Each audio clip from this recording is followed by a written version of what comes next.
Model tab is the next step.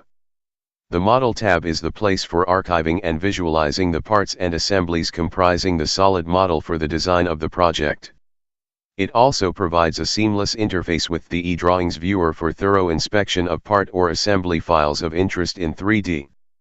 Upon the user specifying the root directory for the search under Part Management as well as the pattern of interest, the user simply needs to press Update Recursive to launch the recursive file search.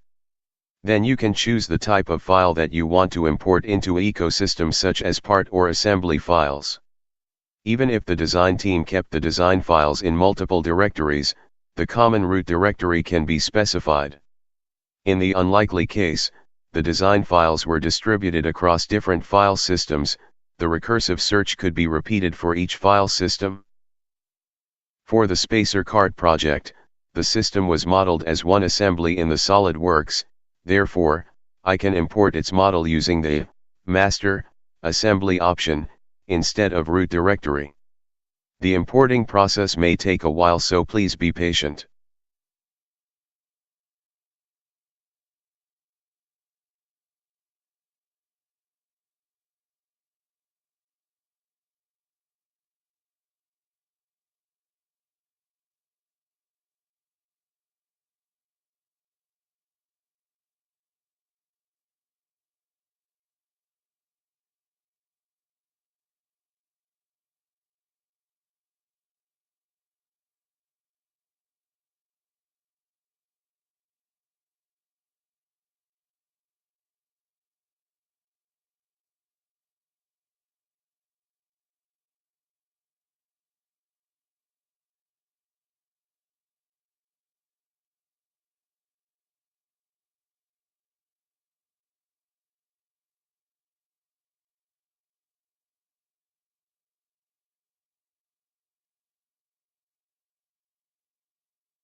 From a right-click on each drawing, the ecosystem show completed information of the drawing, including its weight, mass, volume, and etc. that the ecosystem can achieve from SolidWorks.